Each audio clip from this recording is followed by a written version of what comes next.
left unsaid. Days that can't be counted by the time till rent. Tomorrow's just another like the one that comes next. The corner of the highway that leads to the job at the desk by the boss with the elegant watch. The tick of the clock and the tick of the clock mark the moments till the ticking stops. It's always fun when I hear someone on someone else's podcast. I'm like, I wish they were a guest. And I just randomly send an email and they happen, hopefully not to do too much research, and they say yes. So that is what's going on today as I'm talking to Daisy Christodoulou, who is the Director of Education at No More Marking, a provider of online comparative judgment, a former teacher and head of assessment at ARC Schools. She works closely with schools on developing new approaches to assessment. She's the author of 7 Myths About Education, another book called Teachers versus Tech, and a book that maybe we'll get to at the end called I Can't Stop Thinking About VAR.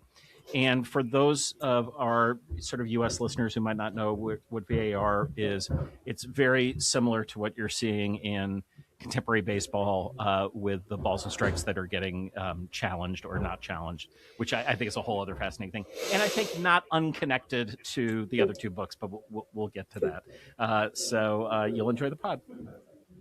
Daisy, welcome to the podcast. Great to be here. Thanks, Kelly. All right. So in the introduction to your book, and this is the book 7 Myths About Education, you write, quote, "Education matters. And in modern Britain, all the statistics tell us that we are not much closer to a fair distribution of educational opportunity than we were in my parents' day," end quote. So I ran this quote, by several educators, including the woman I'm married to, who's a college professor. And they all agreed that this is the exact same issue in the United States. Is this a global problem or a Western problem? What's going on and why? Yeah, absolutely. So I wrote that book in 2013. I would say things have got a little bit better in England since then. But yeah, I think there is probably a global issue with access to educational opportunity. And generally speaking, it's wealthier, more advantaged students having access to better schools and teachers, and less advantaged students not having that same access. So I think it's definitely something that's common in a lot of countries for sure. We had a guest on the podcast not that long ago who talked about teaching being one of the loneliest professions of all time. And I never thought about that. I'm married to a teacher. I have taught.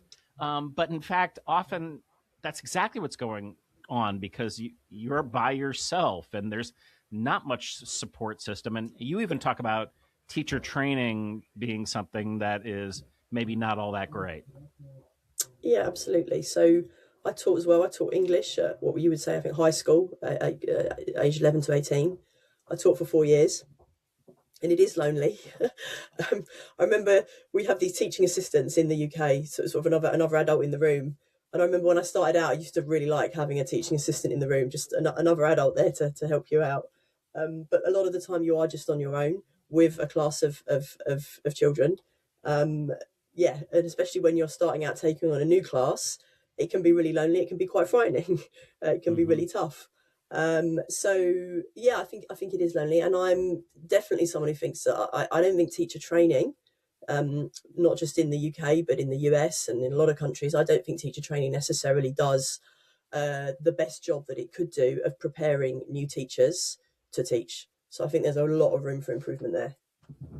So I was a little surprised at the beginning of reading the book at some of the antagonists, the people that we talked about earlier. So Rousseau, John Dewey, Paulo Freire. I mean, these are people who are somewhat, and then going up to Ken Robinson. Oh, God forbid we take shots. And again, I think to be fair to your thesis, you're not saying that these people don't have interesting ideas or not worthwhile reading. However, they lead us to an idea in terms of modern education that perhaps this idea that facts are maybe not that important, which you don't agree with. Absolutely, yeah. So all those names you mentioned there, I'm probably, I'm quite critical of them. Yes, if you want me if you want to sort of make the case for them, I think there is an element in which a lot of those names you mentioned, I might have some agreement with their end goals, with their aims. So I'm someone who thinks that the end goal of education should be to create students who are skilled at problem solving, who are creative, critical thinkers, who are good at communicating. I think all those are legitimate end goals of education.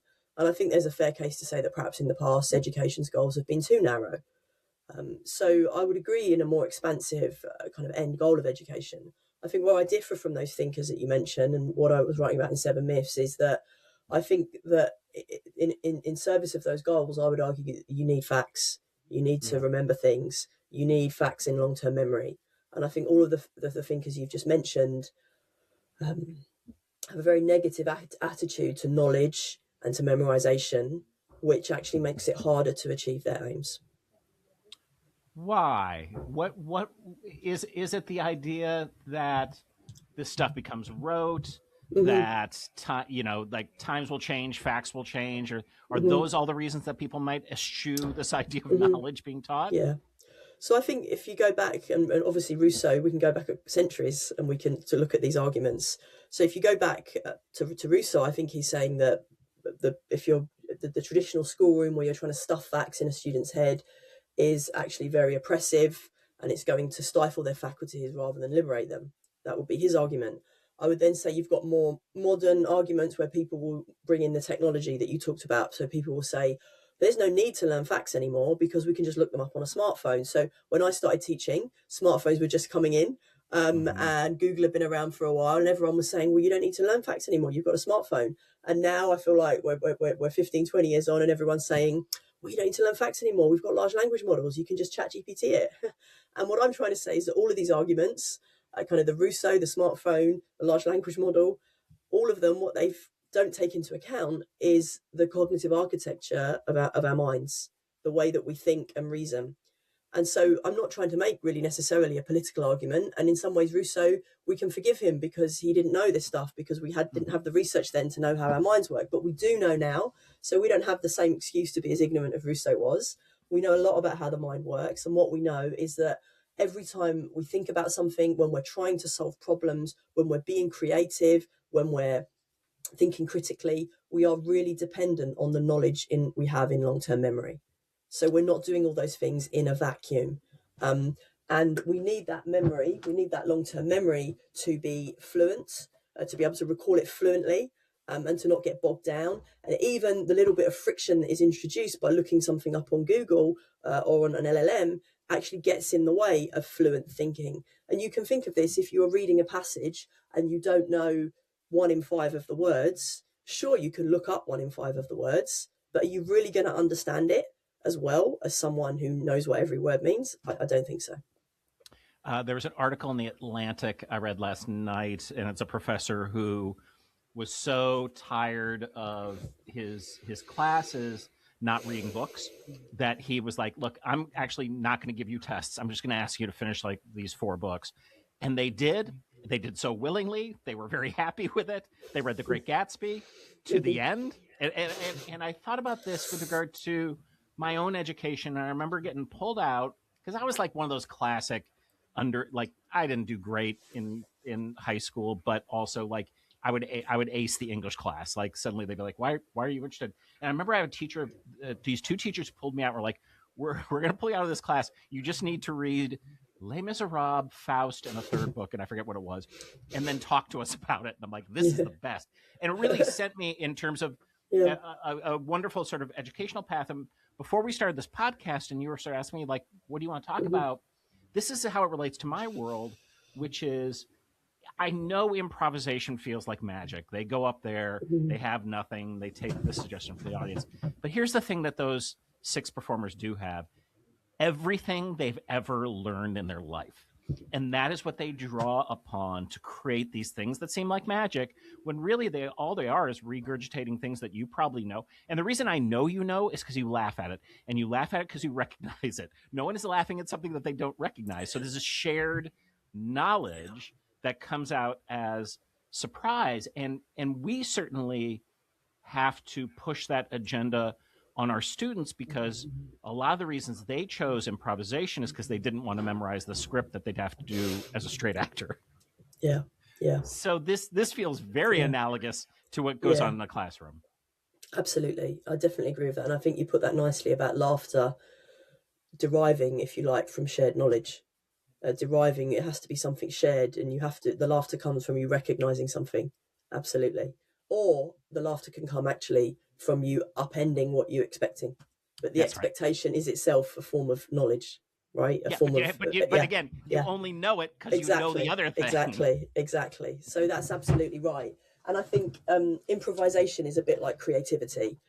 We think of them both as being something that almost, as you say, springs from nothing, and almost the opposite of memorization. So students are picking up improvisation with you because it means they won't have to memorize. And people think of creativity, as I say, of being opposed to kind of rote memorization. But actually, they are far more dependent on memory, I think, than we realize. Maybe just a different type of memory. In the case of creativity, where there's been a lot of research done, people often find that what creativity is, it's when people have lots and so much knowledge, lots of knowledge from lots of different fields. And often creativity comes from applying the knowledge that you know really well from one field to a new and unexpected field. And I suspect improvisation has something in common with that. That will be an element of it. And requires pretty tight constraints for any of it to make sense. So whether it is the box of it's 8 o'clock and you're going to be here for an hour and a half at Second City during this time you bought a ticket, that's a lot of constraints in terms of their working with that. Absolutely. And then in other cases, it's like, we need to do this thing. So you're bringing in all these different ideas, which again is maybe it's here's the thing I certainly know from the country I live in, which is we're obsessed with like the lone wolf genius who came up with this thing. It's the Steve Jobs thing, which is like, he didn't invent the iPod, guys. You know, he did. Other people did that. Great marketer, great thing. Like I get that, but it wasn't. And Thomas Edison had a lot of people working in that lab. Yeah, absolutely. So I really like the point you make about constraints, improvisation actually being quite constrained, and that's actually true of creativity too. That creativity is often springs far more from constraints, and it's actually the constraints often that give rise to the new ideas. It doesn't derive often from like complete freedom of thought. I think a really good example of this is often that way of testing creativity, which is to come up with lots of use for a paperclip. And you'll get people who say, oh, you know, the 5-year-olds can come up with all these uses for a paperclip and adults can't. And that's a sign of how adults are just lose the creativity of youth. And actually, it's not true, because creativity isn't just about coming up with new ideas. There's a crucial second aspect to creativity, which is coming up with ideas that are new and useful. And that's hard. That's much harder than just coming up with a new idea. And when you investigate it, you're right. You know, 5-year-olds do come up with lots of crazy ideas for a paperclip, and a lot of them are not useful. So, you know, this is the point, whereas adults are pruning, and they are probably maybe thinking of some crazy things and then think, well, that's actually, you know, I need something that is also useful. So I think we forget this a lot of the time. We forget that creativity is not just a kind of a sort of very, very, very flabby and undisciplined pouring out of ideas, that actually it does derive from kind of some constraints and some discipline. I think the thing with the adults, in most cases, is they just need to get past the fear shame thing that develops over time. And quite frankly, if you're signing up for an 8-week beginning improv class, that's class 1 and maybe a bit of class 2, and that's it. So it's not unimportant. You need to be like, hey, we're all going to look silly, so you look silly with us, and let's go. But it can be solved pretty quickly. And then you get on to the other work. All right, so we've exploded the myth of like the genius of 5-year-olds. What? Let's tackle that Ken Robinson thing, because a lot of R.I.P. Lovely man. A lot of people love it. What about his ideas are you maybe pushing back against? So I think he was someone who talked a lot, I think, about creativity as well, in a way that wasn't very helpful. So I think he detached creativity from its kind of underlying sort of memory base and knowledge base.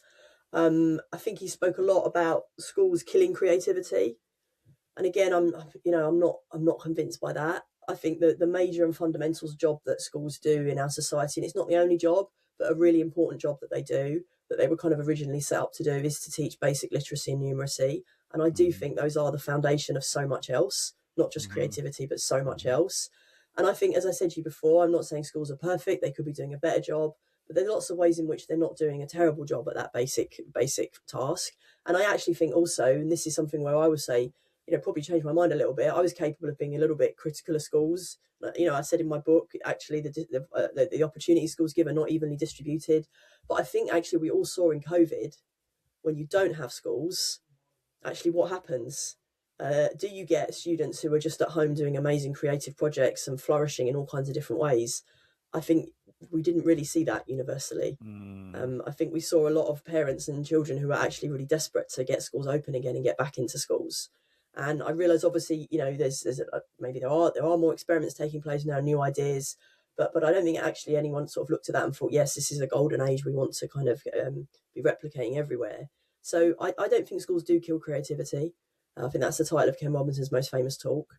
I think the obviously there is a range in the quality of schools, and obviously, as I say, opportunity isn't necessarily evenly distributed, and that's a problem.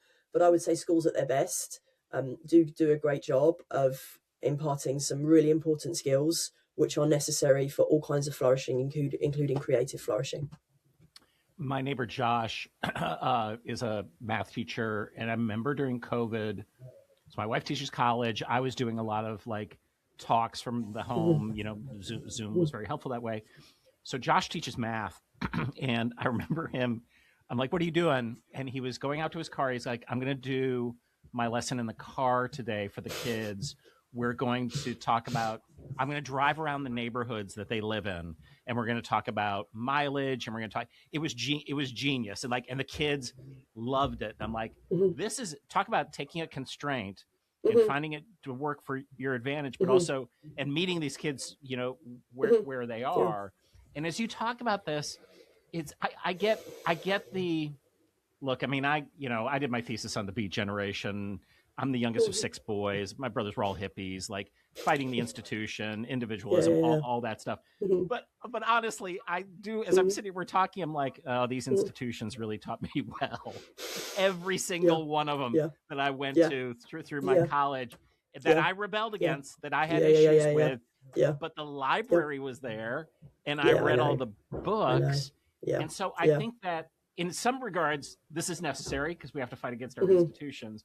And in other regards, it's like, hey, everybody, maybe the sticking there, having them learn how to, read and add up numbers is going to be a good thing in the long run.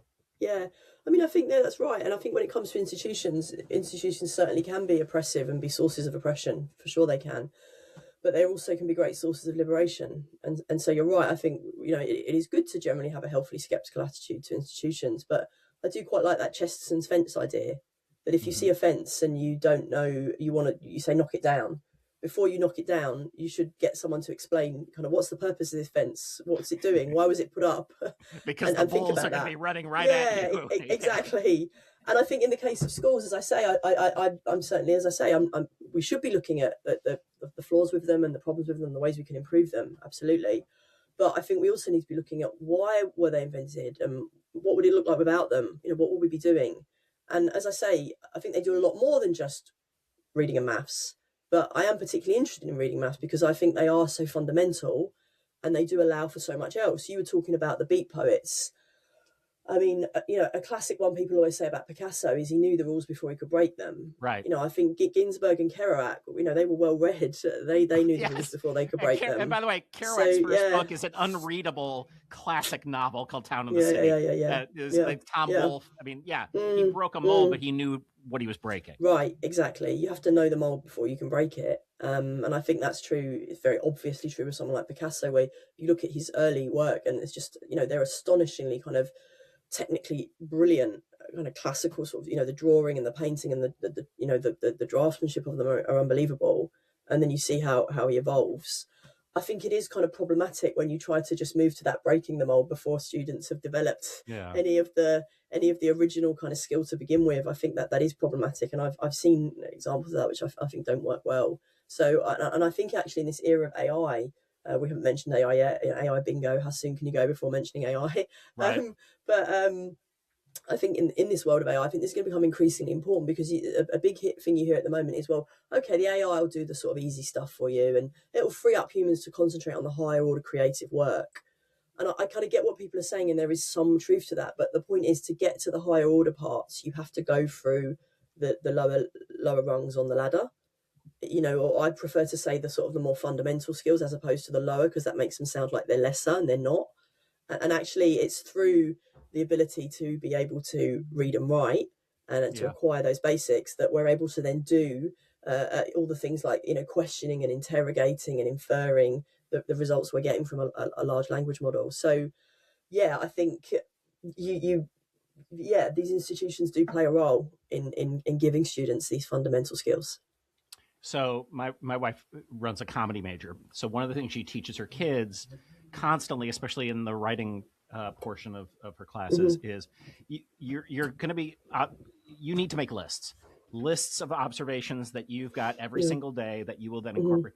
And if you outsource that to AI, you are missing a fundamental part of your comedy making. And here's where I can bring soccer in, which is and improv, which is like if you just scrimmage every single game, you are not learning how to play soccer in the same way that when you bring in Second City and you're like, well, you make my team brilliant at improvising. We're like, well, we then need to start with the art of simple listening. So we're going to run this listening exercise, just like trapping. Like if you can't control the ball, you can't do anything else. Yeah, absolutely. So there's a famous British soccer manager, Bill Shankly. I think I quote him in my book, and I say, if you cannot give and take a pass, you cannot play. Yeah. So giving and taking the pass is kind of analogous to learning to read and write, in that it is the fundamental skill that then unlocks so much else. And so, as you say, what's really interesting is even when you look at elite top soccer players, what do they do in training sessions? They're not just routinely playing 11-a-side games. No. They're doing lots of work, as you say, on passing drills. So they're doing lots and lots of passing drills. Messi is doing a passing drill. I know, absolutely. And it's same with baseball. They're playing catch before the game. These are millionaires for the thing that they're doing. Absolutely, absolutely. And so you'd see even with the very top, the very best in the world, they're just drilling, and often it will be quite routine drills. I think Barcelona have a passing drill called Rondo, which is just quite routinized, and you will just see players just speedily passing the ball back and forward to each other in twos or threes as quickly as they can, and that doesn't look like playing an 11-a-side match. But obviously you see those patterns that when you've got that basic skill honed so well and you're so good at it and so fluent that you can take the pass and you don't have to think about it. Obviously, I mean, I used to play a bit of football, and when you can trap a pass and you have confidence in your first touch, which is so important, you can then put your head up and look around the field. Yeah. And when you're struggling with first touch, when you start out, you're constantly looking down. And one of the things that coaches and managers will say to young players is get your head up, get your head up, look around the field. But you can't do that unless you feel really secure in your first touch. So the more fluent you are, and the more you drill those basics and are fluent in them, the more it opens up those higher order sort of thinking skills and that higher order ability. And it's where you can get those very fluent passing moves that feel just unbelievably spontaneous, but actually they're not spontaneous. They're like the product of all of that practice that's gone on beforehand. And I think there's probably a lot of analogies there, absolutely, with improvisation. Because yes, you will see a pattern on a football field, a pattern of passing in a real match that's that particular pattern's never been seen before, but clearly the practice the players have had has enabled that fluency in that new situation. I think too it's even more maybe even banal than that with regard to the human condition. I thought about this morning. So I had open heart surgery 6.5 weeks ago. Wow.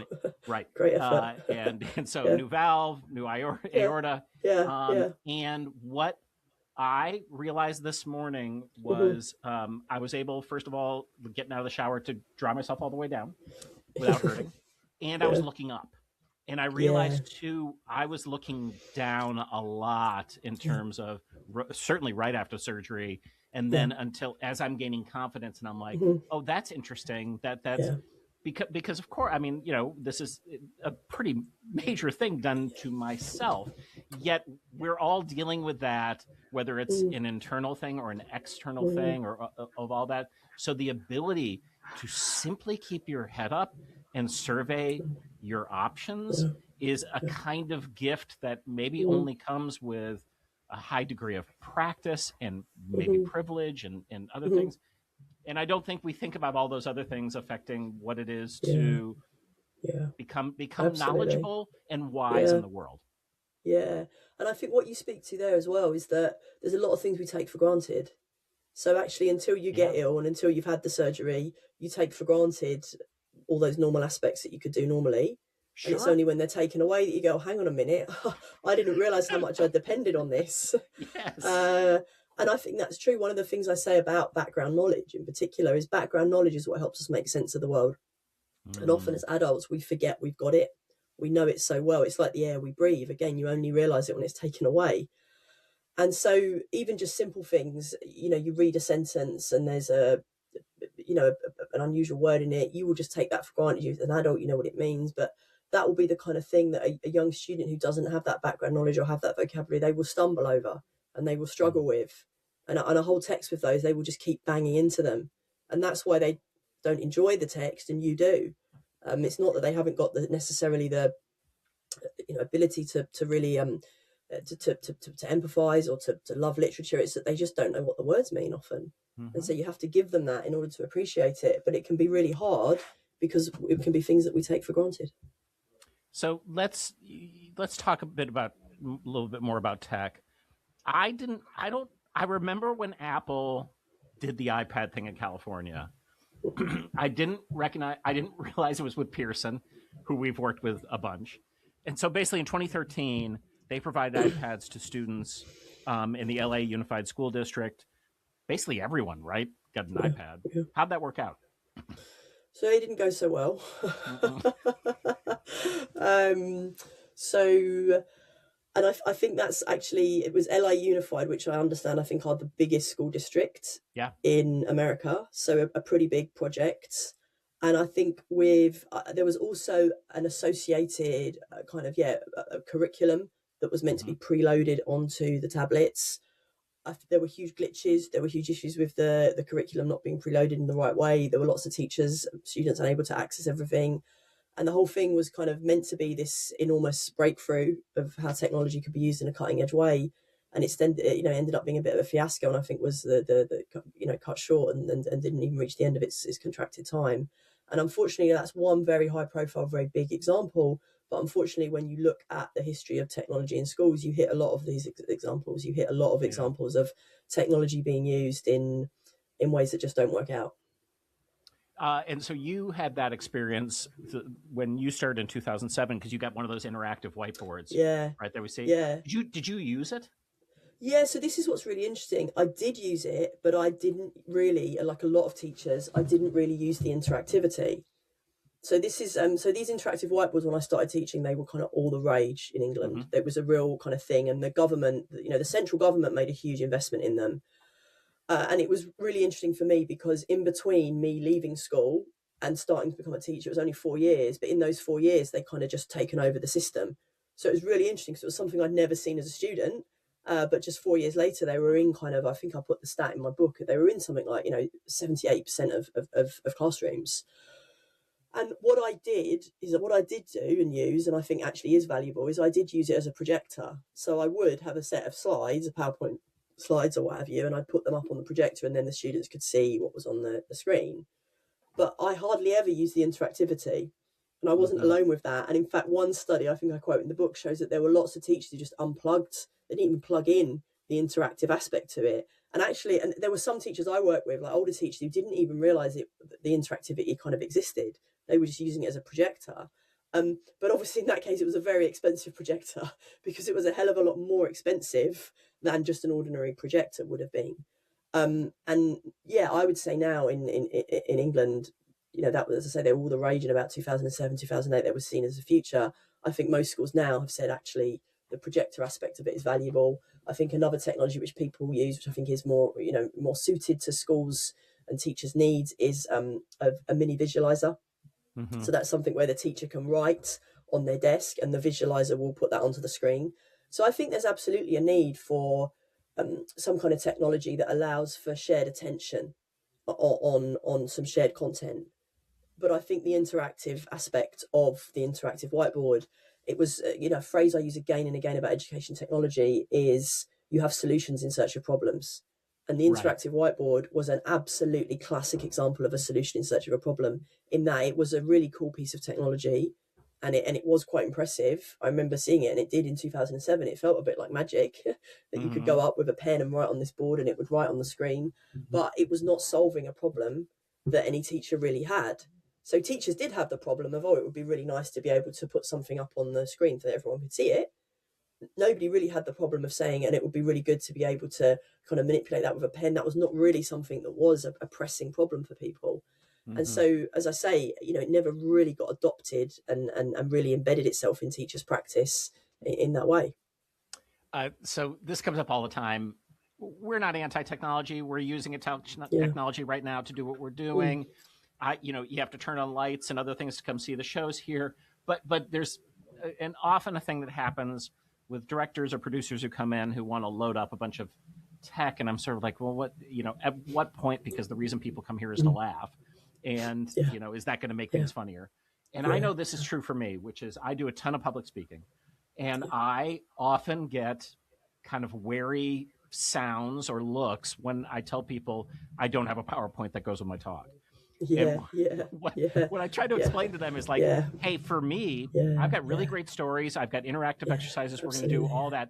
I would like people to understand the thing I'm saying and not fight themselves with an image that's behind me, because guess what? There's a thing called cognitive load there. And by the way, multitasking, not a thing. Yeah, absolutely. All of that's true. And the split attention effect. Yes. So, even when people have PowerPoints, there are better and worse ways to use them. And it's that classic thing, people just pumping a load of text onto a slide, reading off the slide, expecting people to read it. What value is it adding? Like, as you say, there's a lot of places where you think you don't necessarily need the slides, like people are using them as a crutch. And again, is it a solution in search of a problem? So, and I definitely see that all the time. And it's, it's an issue in teaching as well. Like, definitely over my career teaching, as I say, when these interactive whiteboards came in, everything kind of migrated onto being on a PowerPoint. But there was very little thought about, what does this mean for cognition? And there is some really interesting theory on this, not just within education. There's a bunch of really interesting theory. I think it's Edward Tufte, the graphic designer, the cognitive style of PowerPoint. And there's all these kind of theories that there were problems in the Iraq War with junior officers trying to put lots of information into a slide deck, deleting things, sticking to 3 bullet points because that was the PowerPoint sort of style, and actually leaving out really important information. So another thing I'm really keen on is thinking about how technology, how the tools we pick shape our thinking. So Winston Churchill is attributed to saying something a bit like this: first of all, we shape our tools, and then our tools shape us. That's right. Right. And so the PowerPoint is a really good example. We create the PowerPoint, and then through using it, it starts to shape the way we think. So I think we've got to be really careful. It's not being anti-technology. It's just being aware of the impact of technology and what it does to your thinking style. It can be good. It can be bad. It's very, very rarely neutral. It's very, very rarely that a new technology is just a completely neutral element. Like it will change things in some way. So over time, I've become very, I'll say suspect, which is a sort of kind way of saying the thing I really feel, around personality tests, around learning styles, around all this stuff, because it just doesn't jive with my experience about how people are not one thing. Everyone I know who's over 40 now is getting diagnosed with ADHD. I mean, God bless. My son thinks I have it. Great. I don't, whatever. I'm just doing what I do. Where do you land with this idea of learning styles and how that affects teaching? Yeah, learning styles is a really interesting one because it is, I didn't actually write about it in my book, 7 Myths About Education, because I thought, actually people are really aware it's a myth, so I'm just going over old ground. But actually, no, it is really persistent as a myth and people really buy into it. And I feel like in England, there's been like quite a lot of debunkings of it, but it's a bit of a zombie myth, it keeps coming back to life. And it is a myth. And so if I try and do my best job of explaining it, and I feel like my best job is not good enough because I've tried a lot on this one and I'm not sure it's made a dent. But the best way I can put this is we do absolutely all have learning preferences. Absolutely. There are things we prefer. You might prefer to watch a film. You might prefer to read a book. You might prefer to listen to a podcast. I absolutely accept that. I have my preferences too. The question is not, do we have preferences or not? Like, yeah, of course we do. The question is learning in your preferred mode going to help you learn better? And the empirical answer to that is no. And actually what the empirical answer to that is that you need to learn not in your preferred mode, you need to learn in the preferred mode of the content that you are learning. So again, very simple example. Suppose I want to learn the shapes of all the countries in Africa. So I want to be able to look at a country, at a map of Africa, and be able to identify every country, right?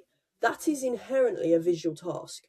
Yes. So I may hate learning visually, and I may prefer to listen to a podcast than to, look at a map. But that is just an inherently visual task. You can't turn that task into a podcast episode. Or like you could, I guess you could have someone just describing what all the shapes of the country look like and where they fit together. But again, as I say, empirically, when you do that, you don't learn more efficiently than if you learnt it in the preferred mode.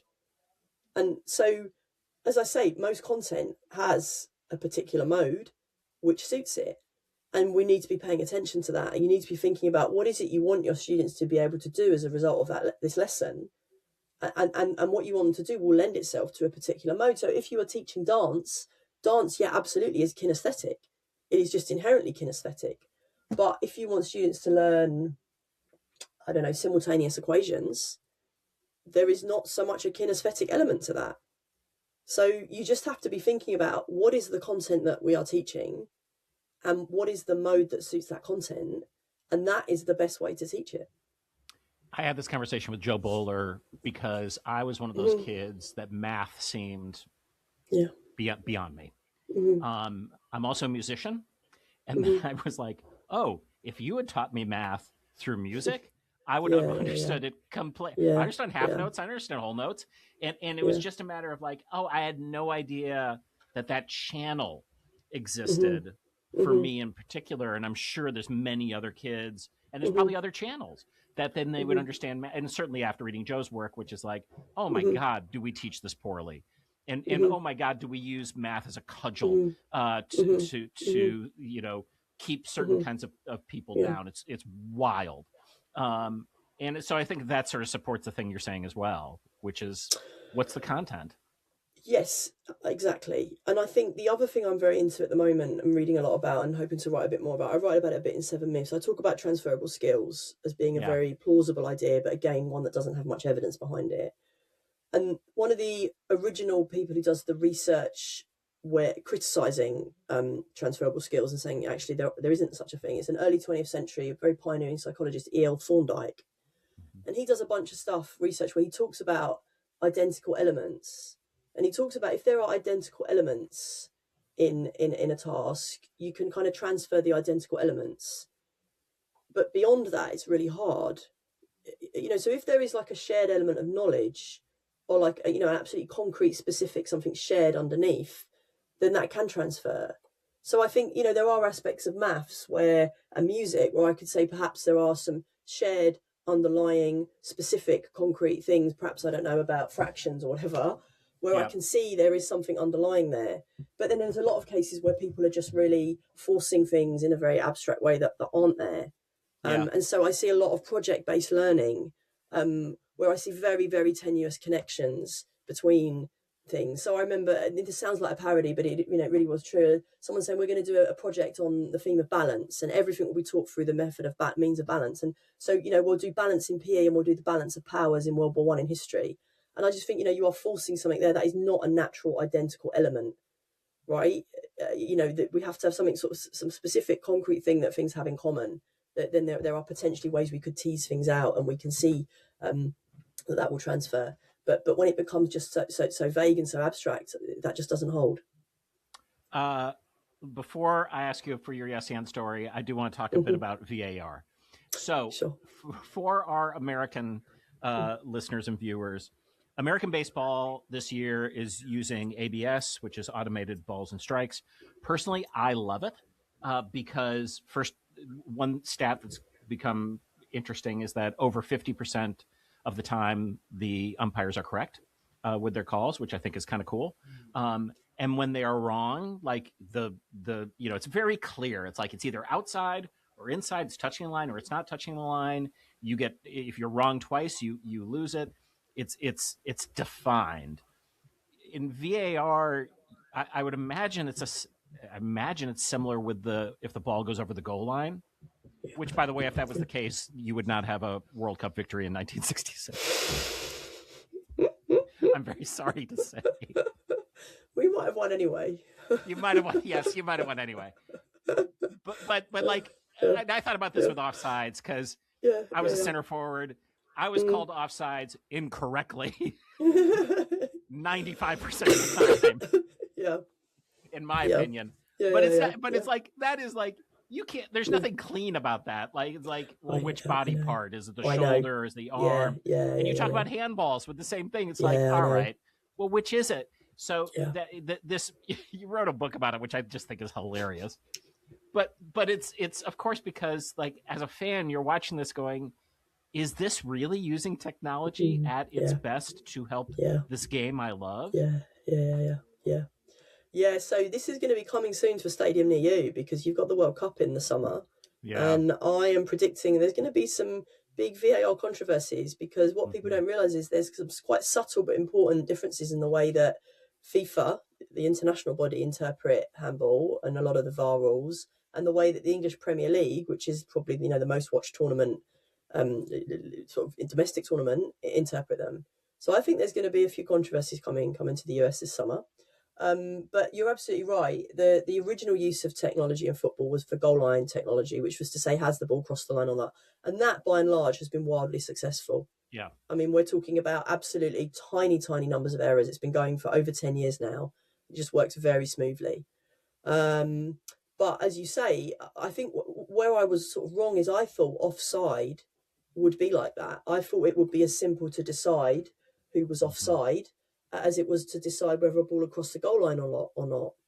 And actually, offside, as you say, has been far more difficult to adjudicate on because, as you say, actually a ball crossing the goal line, it's the ball and it's the line. The human body, two human bodies, are you behind the defender, are you in front? You've got all this stuff now about ankles, about toenails, dreadlocks. You know, if he cut his hair, he would have been offside, but, you know, he wouldn't have been, this kind of thing. You've got the whole thing, can an arm be offside? Well, you can't score with an arm, so an arm can't be offside, but actually the upper arm kind of can be. You know, it's completely fiendish in a way that I don't think any of us sort of anticipated. I certainly didn't anticipate it. So it's a really complicated one. And it's a sort of a bit of a, as I say, a bit of a sort of case study in some of the limits of technology. Well, and again, the connection to your other work seems pretty clear to me, which is like, great, we've got the technology. I understand, you know, this particular use, but it is not a cure-all for everything. And also, like, do we really want the mystery and the mess and all of that taken out of everything? Because I think that's, for those of us who love going to the live experience, right? Whether that's a game, whether that's a concert, whether that's a theatrical production, it is those surprise moments that you're just not going to get in a recording that's been edited, you know, that make up what's like, oh, no one will ever have this experience that I and these 300 or 30,000 or 300,000 people just experienced together in this room. Why would you take that away from us? I think this has been a major issue of how it's been implemented in football. So I think one of the things about football, why it is such a globally, unbelievably popular game, is it's very fluent, it's very spontaneous. There's actually quite a few goals. So when those goals happen, there is a big spontaneous outpouring of excitement and disappointment, depending on your side. So what you've introduced now is that can all be overturned. So you have these bits where everybody's up and cheering and excited, and it's like, no, actually, we need to go and check it. And there's a big thing. I mean, I go regularly to matches. I have a season ticket at West Ham in London. And there's a big issue, which a lot of fans will tell you now, that VAR feels like it is designed for the TV audience at home. Now, obviously, the TV audience at home for any big sport massively outstrips the audience in the ground. So I think this is a long-running tension in the professionalisation and the modernisation and globalisation of all sports, that you have TV audiences often in the billions, and the people in the ground are a fraction, and in financial terms are kind of unimportant. But I think where the people who run the game have to be careful is that the fans who are in the ground create an atmosphere that is necessary for the product. So even if you are someone who really doesn't care about the fans in the ground and you only care about the product, you still need to be aware that the fans in the ground are part of your product, and the spontaneous outpourings of excitement are kind of what people, the billions around the globe, are buying into. And again, to go back to a COVID example, obviously we had, I said COVID, schools closed down, and actually people went, maybe they were quite useful. In COVID, we had all these games played behind closed doors with no fans. And sure, you could play the game and you got a result and you could have tournaments and trophies. Did anyone think, yeah, this is great, let's do this all the time? No, they didn't. Everyone thought, how soon could, let's get the fans back in the ground as soon as we can. Not just the fans themselves, but the players, the people watching on TV. So there you have it. They maybe make up a tiny fraction of the fan base, but you need to look after them. Yeah, I was talking about this with my colleague Tyler, who went to his first baseball game in a dome. Right. He was with some friends, and I'm like, "How was it?" He's like, "Well, it was fine. Like, I like baseball, but we live in Chicago. We have Wrigley Field, which there is no dome. They only got lights in the '80s. So, I mean, and last night, by the way, there was rain forecast, so the 6:40 game was supposed to start at 6:10. Guess what? It started raining at 6:10. There was this rain delay, and it was like, but I mean, for those of us who are fans, and I'm a huge fan, I live near the ballpark. It's like, no, this is all part of it, and we won late, and a walk-off home run, fantastic. Yeah. But it was all those elements that were controllable, and if they had been controlled, my interest level suddenly plops. And this is anything when we talk about going to scale. I would even education. So and I think when people do rightly use that factory analogy in education, well, it's a factory system. It's like, yeah, I get like that. Pros and cons to that, by the way, guys. In terms of access, but yes, and so, and I will say this, and you talk about this in the book. It's like if it's a factory system, and which it is to a certain degree, that teacher to have autonomy with regard to their ability to teach the knowledge and take that classroom and play with that classroom and impart that is our last defense in terms of this thing working. Yeah, I mean, so I think about scalability, the ability to scale all the time. And my day job, we do a lot of sort of digital assessment, so I'm thinking about this all the time. And as you say, there are pros and cons to a factory. So if you want the pro case for the factory, factories are incredibly consistent. Factories don't have variations in quality. They've nailed quality control. And one of the problems we do have in education is enormous issues that the variation often, people talk about a great school, a flagship school. Often what we know is the variation of quality within a school is bigger than the variation of quality between any two. So, we have a huge difficulty, and this goes back to the question we started with about the distribution of educational opportunities being quite uneven. Now, actually, arguably, potentially, like more of a factory model would help there. Sure. The counter argument, the big counter argument, I mean, what I see a lot of at the moment is, a bit of a push for maybe kids to be on their own on screens all the time. Yeah. And you're right, that would completely standardize quality. They could all be, accessing the same high quality content, and you're not as reliant on teachers maybe making, things overnight and tired and mistakes creeping in. But I feel very uneasy about that. I do feel very uneasy about that. And I do feel that education, there is a really important human aspect to it, particularly with young children. And I think not just is that human aspect important in terms of the sort of, more generic socialization aspects, but I even think that when you're talking about academic content, I think it's really hard to divorce the academic content from the sort of the socialization. So right. Why do young children want to do stuff? Like, young children are really mimetic creatures. They want to copy other children. They want to copy adults they admire and respect. And often, sometimes it doesn't help. Like, a lot of teachers will tell you about students who really want to do a subject because they particularly love a student, and actually it probably is a teacher, but it probably isn't the best thing for them. They shouldn't be doing that subject. But that's who we are as humans. We want to do things because people we respect and admire think they're important. So I find it really hard, particularly with younger children, to see how you would just cut the human out of that loop. So for me, the great tension, and it is kind of the same tension I talk about with the AI, absolutely is how do you retain all those really lovely human aspects that we really want, like the fans in the ground and the atmosphere and the spontaneity and the joy, and in the classroom, that human connection of all of you are lighting and understanding something at the same time. Like, I remember reading that book by Louis Sasha Holes with a couple of sort of younger classes, and you get to the final chapter and they realize some of the twists and the plot twists, and you realize them all realizing at the same time, and then some of them getting it sooner or whatever. Those moments are like the moment when a goal is scored and the cheer goes up. You don't want to lose those moments. How do you maintain those moments and also eliminate, in the case of football, the horrible glaring error that does ruin it for everybody? And in the case of education, get that quality and consistency of quality, which does matter for the disadvantaged students, which does matter for students having that kind of equality of access. These are big challenges. They are not impossible. There are ways we can find worse or better trade-offs, and we should be striving for the better trade-off. My argument in my book is with football, with VAR, we've got a really bad trade-off. We've traded off a lot of the joy and spontaneity. We haven't gained any accuracy as a result. But ultimately, that kind of consistency and common sense trade-off is everywhere in life. And my point is, it's always going to be there, but we need to be pushing for better and better trade-offs. That's great. We always ask our guests at the end of the podcast if they have a yes and story for us. Do you have one for us? I do. My yes and story. I've said we're talking about AI bingo. We've had a roller coaster at the company I work for. We've had a roller coaster couple of years with large language models. They are the weirdest technology I think any of us have ever worked with. And we did some initial experiments, I think, in 2023 that didn't work out so well. And I remember my colleague came to me and said he had a new idea for how to integrate large language models into our assessment system. And we would use them. We would use the large language model to do comparative judgment of students' writing, not absolute judgment. And I was so fed up at that point, I really wanted to say no. And instead I said yes.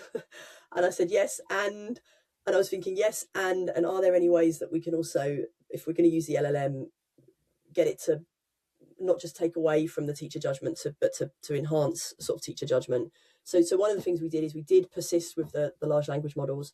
We used a comparative judgment or absolute judgment, and we did this really cool thing, which I love, which is to get the AI to give feedback. Instead of getting the AI to just give direct feedback on students' writing, we get the teachers, when they're reading the students' work on screen, to say something about the students' writing. And then the AI transcribes it and polishes it and turns it into something nicer. And I prefer that to just the AI giving the direct feedback, because it's that thing I'm saying of trying to keep the human in there, to try and keep the human input. So when the student gets their feedback, they know it's from a human. It's just been polished kind of by the AI. So for me, the yes and was being at a point where I was sick to death of large language models and fed up with a lot of their problems, to thinking, okay, let's stick with them, let's give it another go, let's try a different tack. Yeah, this is such a big thing here, because my industry hates AI. Like the creatives are. It just even the mention of it is like you've committed a sin.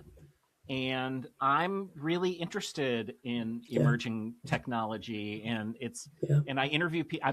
This thing's been going on for 10 years. I was interviewing people about AI nearly 10 years ago, and what's coming. And it's like, and also I worked at Second City when we got the internet. I literally recall the wiring being done. We were the first theater with a website. And I look at now and I'm like, you recognize that all the money that we make goes through the machine that didn't exist for the majority of this legendary institution that will go on well after I'm gone. Maybe, and the fact that we paid attention to that and utilized it was good for us. Maybe we need to do the same here. I don't know what that's going to be. I certainly know one of the things that we are experts in at Second City, for example, is what we call a get. And that's when we come to the audience for a prompt that we are going to use to then play with and make our magic. Well, I mean, one of the things that it becomes clear to me, at least right now, is being good at prompting AI seems to be a bit of an art, because a bad prompt gets you kind of nothing. A good prompt can be sort of interesting, could be something there. But we don't know unless we give ourselves a chance to sort of yes and do the exploration without the judgment. It strikes me that you leaned into that for yourself with this particular story. Absolutely. I mean, we set up a Substack to kind of document our journey with AI. and it's been a complete roller coaster. And if you read it, we must come across as a bit schizophrenic because we've like changed our mind a lot. But I go back to that John Maynard Keynes line, you know, when the facts change, I change my mind. What do you do? So we've had some real roller coasters, some ups and downs with it. And I would say, as you say, the debate has kind of polarized around it. You've got people who are very, very pro AI and it's going to transform the world, and maybe for the better, the worse, but it's going to be completely transformative. And you've got people who absolutely hate it and want nothing to do with it and almost allergic to it. And I think we are somewhere in a bit of a middle ground. The analogy I come back to again and again, which I'm using a lot at the moment, is I like to say, you know, like modern day Germany, is Germany kind of pro cars or anti cars? So Germany, on the one hand, has motorways that have no speed limit, right? It also has medieval town centres where cars are banned. So, you know, you can be in favour in some places, in some contexts, of like limitless use of technology. And you can be in favour in other contexts that are very similar, or, you know, very close by, that completely ban the technology. And so I think, you know, and that is not contradictory. That's like a completely acceptable kind of attitude to have. So what we're trying to grope towards is to get, as I say, to that point, to get to that trade-off of like, where is it absolutely vital and really important to be using this, and where are the places where we should be thinking twice. So Daisy's books are available online. You can find 7 Myths About Education, Teachers versus Tech, and I Can't Stop Thinking About VAR. Also, you have a Substack now, right? Absolutely, yeah, we do. No More Marking, the nomoremarking.com Substack, yeah. Great, so you can find her work there. Thank you so much for coming on the pod. Fantastic. Thank you, Kelly.